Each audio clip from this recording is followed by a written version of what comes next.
आज आपण बनवणार आहोत असा फालुदा ज्यामध्ये आहे रबडीची श्रीमंती, शेवयांची मजा आणि सब्जा बियांचा थंडावा आणि वरती आईस्क्रीमचा गार गोडवा. शिवाय आपण छान अशी जेली पण तयार केलेली आहे. ती पण जेली आपण यामध्ये टाकणार आहोत. चला तर मग वेळ न दवडता पाहूया आईस्क्रीम फालुदा बनवण्याची सोपी आणि स्वादिष्ट पद्धत. जर हा व्हिडिओ तुम्हाला आवडला तर व्हिडिओला लाईक करा, चॅनलला सबस्क्राईब करा आणि बेल आयकॉनवरती क्लिक करा. आपण एक डाळिंब घेतलेलं आहे. आता हे डाळिंब चिरून आणि हे जे बी आहेत हे बी आपण यामध्ये काढून घेणार आहोत. 1 वाटी डाळिंबाचे दाणे झालेले आहेत. हे मिक्सरमध्ये आता बारीक करून घ्यायचे आहेत आणि याचा थोडेसे पाणी घालून रस काढायचा आहे. डाळिंबाच्या दाण्यामध्ये थोडेसे पाणी घालून त्याचा रस केलेला आहे. ते बारीक केलेले आहेत आणि आता हा रस काय करूया की गाळून घेऊया. अशा रीतीने हा सगळा रस आहे तो सगळा गाळून घेऊया. इथे आपण 1 वाटी डाळिंबाचा रस काढून घेतलेला आहे. तो आपण यामध्ये घालूया आणि यामध्ये अर्धी वाटी साखर घालूया. सर्व मिक्स करून घेऊया. यामध्ये थोडासा खाण्याचा रंग टाकूया. नाही टाकलात तरी चालेल, पण आपल्याला जेली करायची आहे, जेलीसारखी अशी चॉकलेट करायची आहे, त्यामुळे ते छान रंगीत दिसावे याच्यासाठी ते टाकलेलं आहे. थोडंसं पाकासारखं असं चिकट करून घेऊया. अशा पद्धतीने थोडासा पाक आपला तयार झालेला आहे. 1 वाटी डाळिंबाचा रस आणि आपण अर्धी वाटी साखर घातलेली होती आणि एक 6 ते 7 मिनिट हे मी फिरवून घेतलेलं आहे आणि थोडासा असा घट्टसर असं पाक तयार झालेला आहे. अशासारखा तो पाक तयार झालेला आहे. इथे आपण 2 वाट्या पाणी घेऊया. ही दुसरी वाटी. यामध्ये 2 चमचे आपण कॉर्नफ्लॉवर टाकूया. 2 चमचे आपण हे कॉर्नफ्लॉवर टाकलेलं आहे. आता हे गॅस चालू करण्यापूर्वीच आपण हे थोडंसं थंड पाण्यातच मिक्स करून घेऊया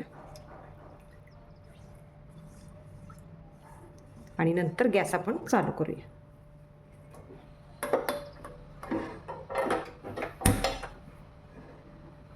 मोठा गॅस केलेला आहे. तर उकळी येईपर्यंत हे मोठ्या गॅसवरतीच आपण मिक्स करून घेऊया. गुठळी व्हायला नको म्हणून हे हलवत राहायचं आहे, सारखं ढवळत राहायचं आहे. उकळी आलेली आहे. आता आपण गॅस बारीक करूया. एक 5 मिनिट झालेलं आहे. आता हे घट्ट होत आलेलं आहे. तर यामध्ये आता आपण जो पाक केलेला होता तो पाक टाकून घेऊया. डाळिंब आणि साखर याचा आपण तो पाक केलेला होता तो आपण यामध्ये घालूया आणि हे सगळं पुन्हा मिक्स करून घेऊया आणि असं घट्टसर असं त्याची मिश्रण तयार करूया. शिजवून घेऊया ते आपण. मिश्रण आता घट्ट झालेले आहे. जवळजवळ मी 15 मिनटं हे फिरवलेले आहे. आपण इथं 2 वाट्या पाणी घेतलेलं होतं, त्याऐवजी तुम्ही 1.5 वाटी पाणी घेतलात तर हे पटकन होईल. मी 2 वाट्या पाणी घेतल्यामुळे ह्याला 10 ते 15 मिनिट लागलेले आहेत. हे मिश्रण आता घट्टसर झालेलं आहे. आता आपण गॅस बंद करून घेऊया.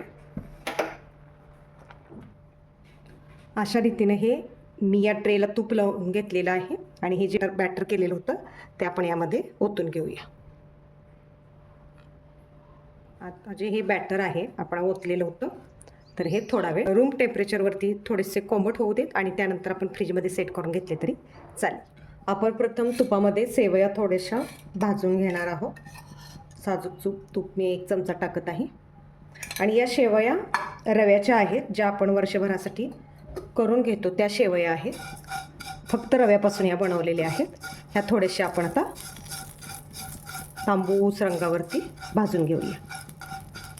सेवया तांबूस रंगावरती भाजलेल्या आहेत. आता यामध्ये अर्धा लिटर दूध टाकूया. सर्व मिक्स करून घेऊया. दुधाला उकळी आलेली आहे.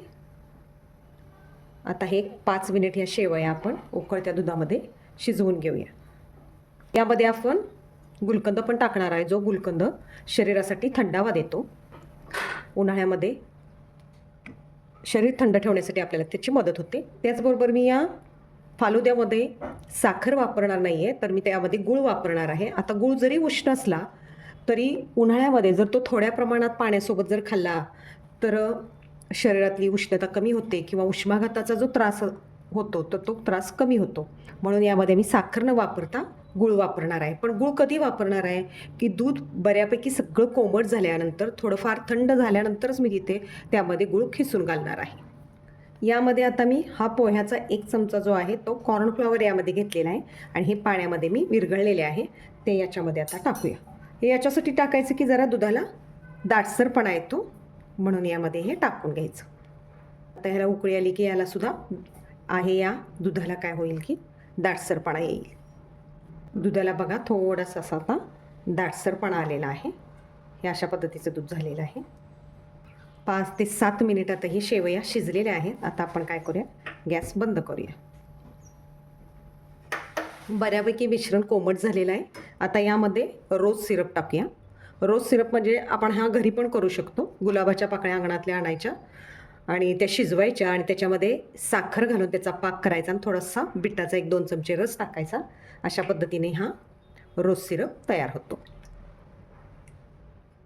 गॅस आपला बंदच आहे, सुरू नाही आहे. दूध हे कोमट झालेलं आहे. यामध्ये आता आपण रोज सिरप टाकून घेतलेला आहे. हे गुलकंद पण पित्त कमी करतो आणि शरीरातली उष्णता कमी करतो. त्यामुळे हा शरीरासाठी अत्यंत आवश्यक आहे, शरीरातली उष्णता कमी करण्यासाठी. म्हणून मी 1 चमचा इथे गुलकंद पण वापरत आहे. हे पण व्यवस्थितरित्या मिक्स करून घेऊया. मिश्रण हे थंड झालेले आहे पूर्णतः. आता यामध्ये मी 4 चमचे किसलेला गूळ घालत आहे की जेणेकरून तो विरघळेल. दूध गरम असताना गूळ घालायचा नाही आहे, नाहीतर तो दूध फाटण्याची शक्यता असते. अशा रीतीने ह्या थंड दुधामध्ये गूळ आपण विरघळून घेऊया. इथे आपण साखरेचा वापर केलेला नाही आहे.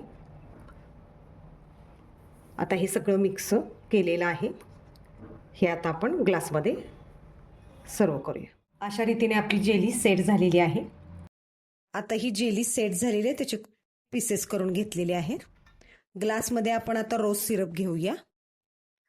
त्यानंतर आपण सब्जा भिजत घातलेला होता तो 2 चमचे आपण याच्यामध्ये टाकूया आणि यानंतर यामध्ये आपण जी जेली केलेली होती तिचे छोटे छोटे पीस मी केलेले आहेत. ते छोटे छोटे पीस याच्यामध्ये आपण टाकून घेऊया आणि त्याच्यानंतर जी आपण शेवयाची खीर केलेली होती ती याच्यामध्ये टाकूया आणि अशा पद्धतीने सगळ्यात शेवटी आता आपण त्याच्यावरती आईस्क्रीम तयार केलेला आहे.